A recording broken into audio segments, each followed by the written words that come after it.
Persona 5 immediately starts strong as it stylistically springs right into an escape from a classy casino, all while the perfect song for the game's theme of rebelling against corruption hypes you up for this over 100-hour-long gargantuan experience. There's just a cutscene and some dialogue, then blow, you're jumping over a crowd of people to escape from a casino, getting into your first battle with the game's engaging and efficient turn-based combat system, sneaking past some guards, then getting arrested. You have your teammate to thank for this. You were sold out. After its stellar intro, Persona 5 proceeds to succeed at making you feel disdain for corrupt authority figures as you're beaten and drugged into submission by a man without any light in his eyes. While this is happening, the main prosecutor behind your case is being forced to jump through hoops to even grasp at a small amount of time to interrogate you. Fortunately for both you and her, she does get some time to interrogate you, and then the majority of the game takes place in a flashback as you recall the events that led to your arrest. This is a pretty unique framing device for the game that allows it to give you that incredible intro and also flash to the present to give you reminders every once in a while that you'll eventually get arrested, no matter how you spend your time. The frequency of these flash-forward sequences can get a bit silly though, especially when every time you establish a new confidant, it's like...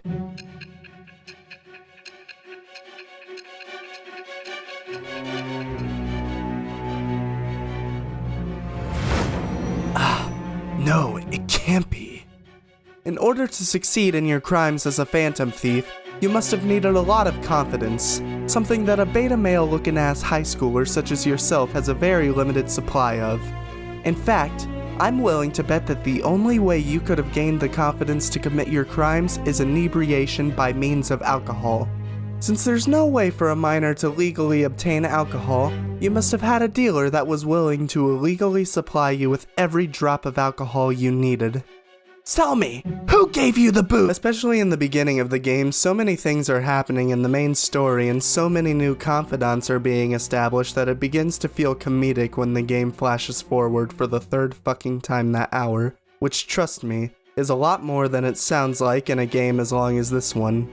As much as this criticism is true though, I'd be lying if I called it any more than a petty nitpick, so I'll just move on. I haven't hidden how much I like the beginning of Persona 5, but when you're playing a game that takes 125 hours to beat, the beginning really doesn't matter in the slightest if everything else isn't up to snuff. So, how does the rest of the experience stack up? Well, I can tell you that the majority of the game, particularly near the beginning and end, is absolutely amazing. Before I get into that, I want to establish some of the in-game lore just so you can understand what the fuck I'm talking about for the rest of the review. When a human gets distorted desires, which are often but not always evil in nature, a palace appears in another world called the Metaverse. The Metaverse is a cognitive world, so the palace owner's perception of a certain location in the real world is how that location actually appears in the Metaverse. One of the main things you'll be doing in Persona 5 is infiltrating the palaces of corrupt individuals in the Metaverse so you can steal their heart, a treasure that is the source of their distorted desires. Now, with that info dump out of the way, let's move on. I don't want to discount the rest of the game by any means, but the first palace features one of the most well set up and executed antagonists out of any piece of media that I've ever played. He is an Olympic medalist named Kamoshida who coaches volleyball at the main character's high school. Due to his respected status, people let him get away with just about anything, which led him to view the high school as his castle. In Kamoshida's cognition, he is the king, female students are his sex things, and male students, particularly the ones that he coaches, are his slaves. For reasons that should be obvious, especially since at the time of writing this video I am the same age as the protagonists, Kamoshida genuinely made me feel a little sick to my stomach during my playthrough. The game amazingly drip feeds bits of his fucked up mindset, actions, and effect on the student body to the player. This successfully serves to make a character that almost everyone will be eager to fuck up beyond belief, and it does this all while simultaneously not making him feel like an unrealistic scapegoat for everything that negatively affects all the main characters. Damn brat! I'll sue! Release my bitches! I'll just say that there's a very good reason Kamoshida is the only antagonist in the game that all the main characters were fine with killing and leave it at that. Sadly, the game also loses a point for me here, not because of Kamoshida himself, but because a pretty major focus of Kamoshida's palace is his sexual blackmail of one of the party members, An. This is fine on its own. Kamoshida's supposed to be a terrible fucking piece of shit, but it feels a bit disingenuous when An proceeds to be the most sexualized party member in the game. Not of her own volition either, like in literally the very next palace, An is nearly blackmailed into posing for a nude painting by a character that turns out to be one of the most likable party members in the game. I'll admit, the scenes relating to this are funny in isolation. Who doesn't love An showing up dressed in literally every article of clothing she owns to prolong the time it takes to undress, then yoinking Yusuke into this room to piss off the current palace owner and change his cognition. But unfortunately, when you go deeper into the overall product that is Persona 5, it's quite a poor first impression of my favorite male party member in the game, and just really gross when you remember the context that An literally just got out of a shitty situation involving sexual blackmail like a month ago, is immediately thrown back into that shit, and Ryuji's just like, "Sucks to be you, An!" The Phantom Thieves! Speaking of Ryuji, I also have gripes with his handling after the Kamoshida arc. The main issue to speak of is that it's like the writers responsible for this game's more comedic dialogue wanted Ryuji to be this game's Junpei. Tartarus? What's that? Sounds like toothpaste. So pretty much someone that's much more irresponsible and brash than the rest of the party and ends up being the butt of a lot of jokes for it. My main issue with this is that Ryuji just gets shit on all the time for no fucking reason, and it can be frustrating to watch. He doesn't do the kind of stupid shit that Junpei did throughout Persona 3 that made him being the butt of the joke feel funny and deserved. And on top of that, I swear he's the butt of way more than Junpei, and in ways that, much like An, almost specifically target character trauma established in the first arc. Like, let's just write a scene where a victim of physical abuse both at home and school gets his ass kicked by all of his female friends for not being dead and play it for comedy. Or let's just have a character who's had to deal with being disrespected and invalidated continue to get disrespect and invalidation from his closest friends for no fucking reason. Everyone will love that quirky bit. The handling of An and Ryuji after the first arc isn't some game-ruining gripe for me or anything, but it's still frustrating to think about, and I have a hard time just tossing this shit to the side like it doesn't matter at all. This kind of thing goes for a lot of characters after their introduction too, not just An and Ryuji. It's like the writers wanted to have comedic scenes featuring the party without giving an ounce of thought toward the rest of the story. That, or the writers intentionally wrote scenes that can be interpreted as the characters being forced to deal with the kind of traumatic situation they have just escaped from because now it's being perpetuated by their closest friends. But regardless of my opinions on the game's handling of An and Ryuji after the fact, I still really love Kamoshida's palace and think there couldn't have been a better introductory arc to Persona 5. Unfortunately, when a game gives such a strong first impression, it can, and in the case of Persona 5, does lead to some disappointment down the road. Now, I want to make it very clear here that I don't think there's a singular bad palace in the game. I just think there's one really mediocre palace that needed to be better, possibly even the best in the game, because it causes one of the most pivotal points in the story. A little over halfway into the game, there's an arc of the story that starts off infuriating due to its abysmal writing and does get better after that low point for the entire game, but still ends up feeling disappointing and lukewarm by the end. And this lukewarm at best palace is even worse when you factor in that it's sandwiched between two of the best written and designed palaces in the game. But real quick, take a second to notice what I just said. Coming off of the previous two entries in the Persona series, I think it's fucking amazing that I can call any of the palaces well designed and describe distinct differences between them all. This is not to say that Tartarus in Persona 3 or the dungeons in Persona 4 are completely void of any enjoyment, unique aesthetic, or good game design, but come on. There are a bunch of floors with randomly generated layouts that mostly exist as a grinding spot for the next boss. In Persona 5, each palace is intricately designed to be cohesive, fun, and unique from the other palaces. They all have scripted enemy placements, simple but stimulating puzzles, a pretty well-designed difficulty curve, a boss with its own gimmick, all that fun video game stuff. One change to the formula from Persona 3 and 4 that I'm particularly fond of is that instead of the usual enemies that really don't have much going for them and kinda just exist to be killed, Persona 5 goes down the traditional Shin Megami Tensei route and allows you to talk to the enemies so that they may be captured as a persona or otherwise negotiated with. Admittedly, I missed shuffle time at first, but this is overall a very positive change for the game. Enemies are so much more diverse, they hold more purpose than just being some boring EXP ATMs, and the negotiation system is largely streamlined to not feel like a stupid fucking guessing game that requires a convoluted guide for any enjoyment. If you pay attention to the top left part of the screen to see what kind of personality the persona has, you should be good negotiating with them after 1 or 2 attempts. The negotiation system makes encounters with non-boss enemies matter and encourages you to think of who you're fighting so you can nab a new persona if you need one. In the streamlined form the negotiation system appears in Persona 5, it's absolutely a fun and welcome change from the previous formula.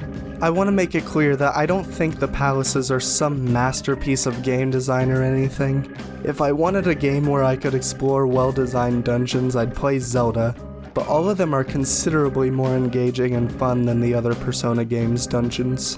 This absolutely works to Persona 5's benefit, because you bet your fucking ass that I'd have a lot of negative shit to say about this game if the palaces remained as long as they are without a large change in gameplay from the previous entries.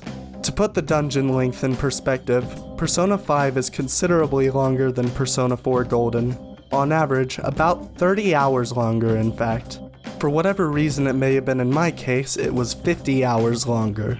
This is almost entirely thanks to the length of palaces.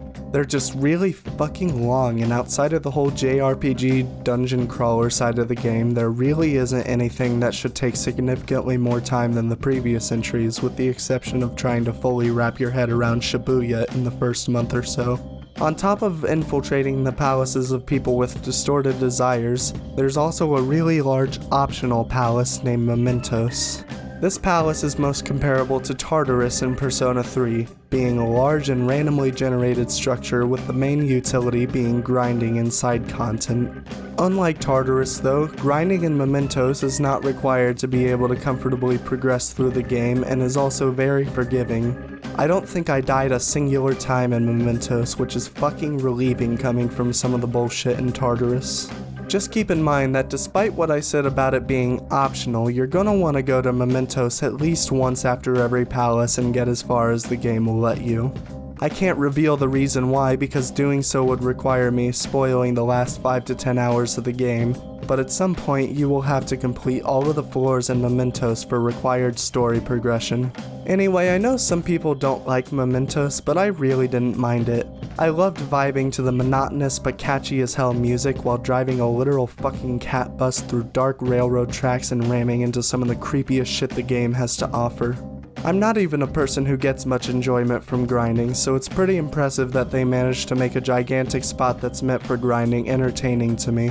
In addition to being a grinding spot and ultimately being a required part of the game for story progression, you're also going to want to go to Mementos every once in a while because of Mementos requests.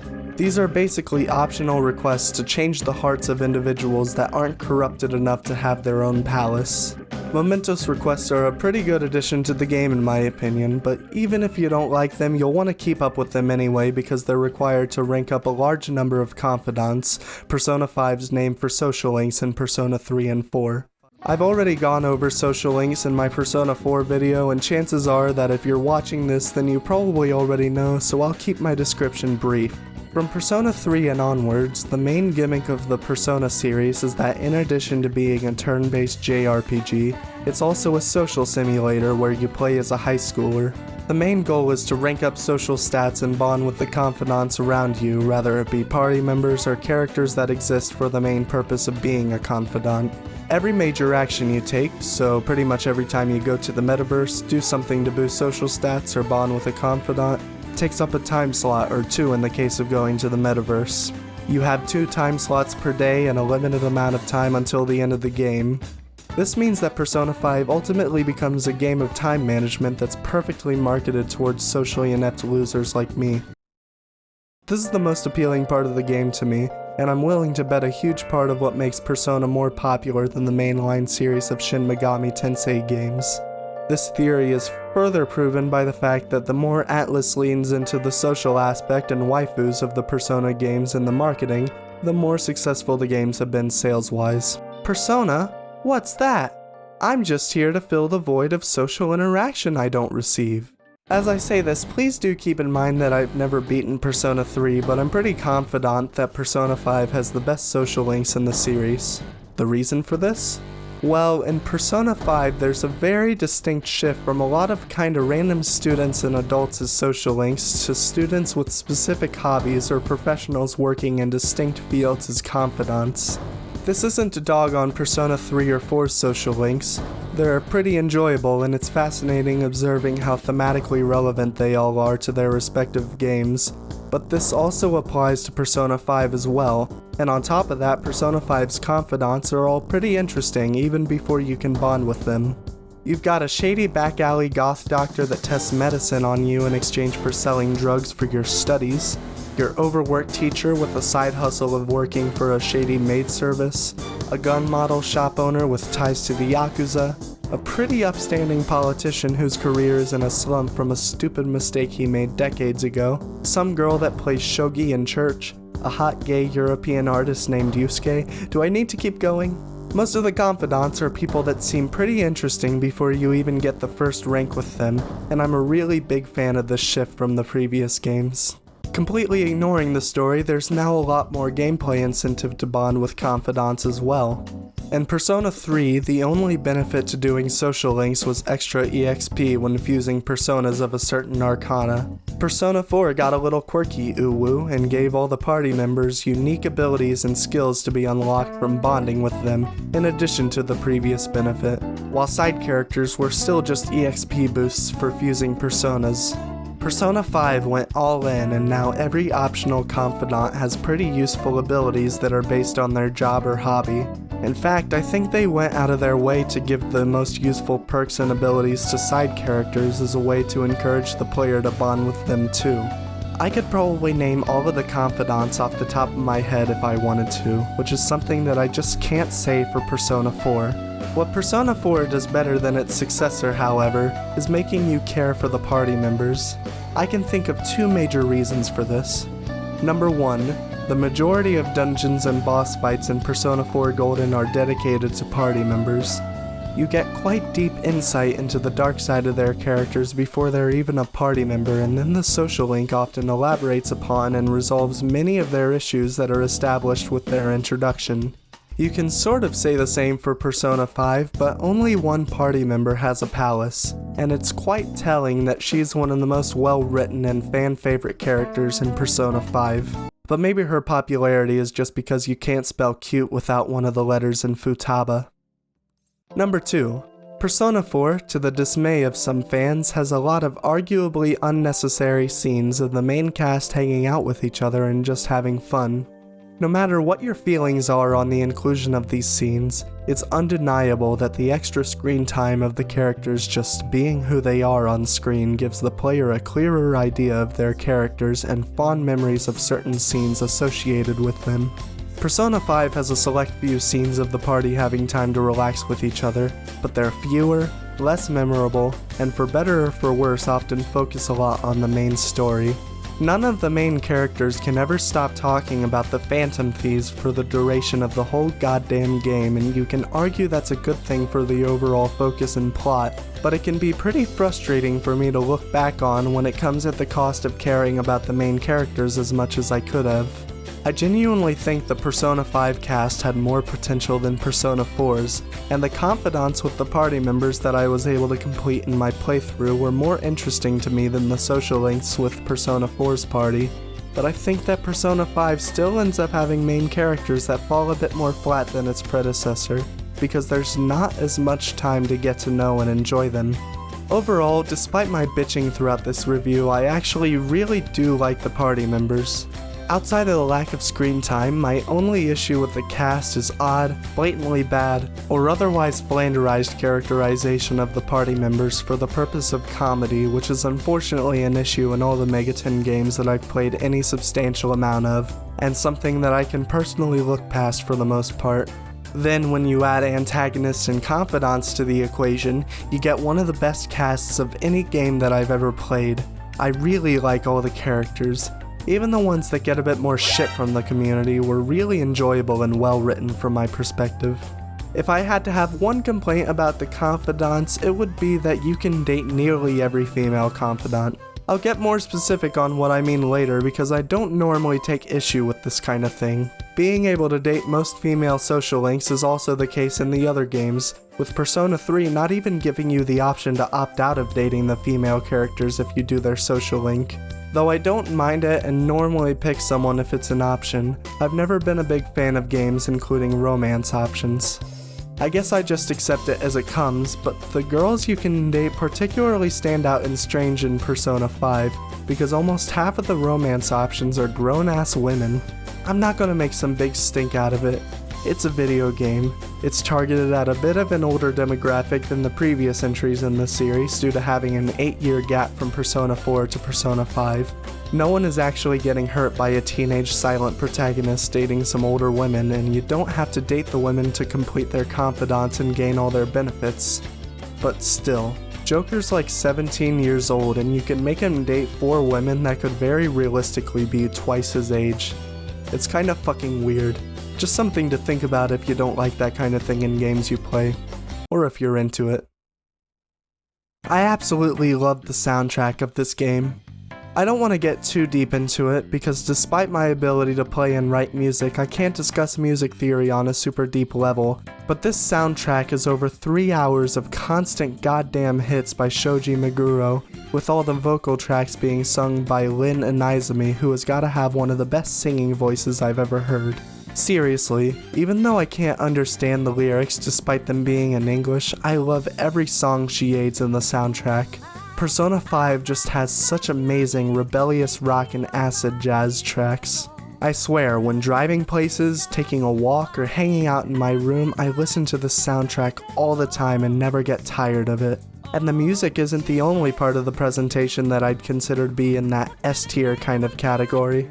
I'll try not to gush so much about it, but even as I was playing the PS3 version of the game on RPCS3, I couldn't help but think that Persona 5 has some of the most stylish and amazing art direction of any video game I've ever played. The 3D models are such a step up, and the developers make full use of that by having a few fully animated cutscenes using the models that hold up so well despite being in a 6-year-old PS3 game that probably wasn't made on a super huge budget. The cutscenes and general 3D presentation are fucking leaps and bounds above the clunky-ass 3D animation in the cutscenes of its predecessors. And despite the huge improvement to 3D visuals, somehow the UI sticks out even more. It's so goddamn stylish all the time. Their faces move when they talk. I just pissed off my dad and he ripped the fucking screen to raise his eyebrow at me. Why is every menu so animated? Admittedly, it can be a little bit style over substance at times. Part of the dialogue box is blocked by the UI sometimes, which can make it inconvenient to read what you need to respond to. Also, this battle UI, while really cool looking, isn't as immediately readable as the yellow circle is in Persona 4. However, in its defense, that is very likely partially due to the developers wanting to make the genius decision of mapping certain actions and menus to buttons, rather than selecting things like you would in a regular menu. This was a bit jarring at first, but it proved to be so great once I got used to it that I often get frustrated playing the previous games because muscle memory takes over and I'll accidentally start a rush when trying to summon a persona. And even ignoring the utility behind the system, just look at it. I'm hugely partial to angular, purely black, white, and red art, so maybe it's just me, but God, I love it. Even after more than 130 hours of playing and even more time just watching videos or thinking about it, I can't get over how much I love the UI in Persona 5. Like, these games look good, but pit them against this game and it's not even a fucking contest. And as much as I may have sounded like I was bitching throughout this review, I'd say that last statement applies to so much more than just the visuals of Persona 5. I think it would take multiple playthroughs of every game for me to determine my favorite in the series, but Persona 5 is absolutely the most successful entry for a damn good reason, and if you're interested in trying out the Persona series, I would recommend this game before the others without hesitation. If what I've said about Persona 5 has captivated you and made you feel interested to play it, I'd highly recommend giving it a try. Very soon after I've uploaded this video, if it's not already out, Persona 5 Royal is being released on Switch, Xbox Game Pass, PC, and PS5 for the first time. It's $60, which is a bit questionable for what is at this point an older game, but I'd still absolutely recommend it for that price, especially considering that all the old DLC Personas are included in the package from the start now. If you would like me to cover Persona 5 Royal, rather it be a Let's Play, more in-depth reviews of individual palaces or characters, the new story content that I've yet to experience, or really anything of that sort, please feel free to let me know in the comments, as I do plan on buying the re-release of the game if I don't receive it as a birthday present a week after this video is out. And if you have any other suggestions for videos, even if it's completely unrelated to Persona, please let me know, because I like to try and be open-minded to new things, and I want to keep making quality content for this YouTube channel for as long as I possibly can. Now that I'm done with the light plug, to end off the video, I just want to say that even if Persona 5 is imperfect and I have some genuine gripes to bitch about, nothing can be truly perfect. And when I'm infiltrating the palace of a corrupted individual while this amazing song eggs me on in the background, not much else in gaming can come close to the level of perfection I feel in that moment. Thanks for watching.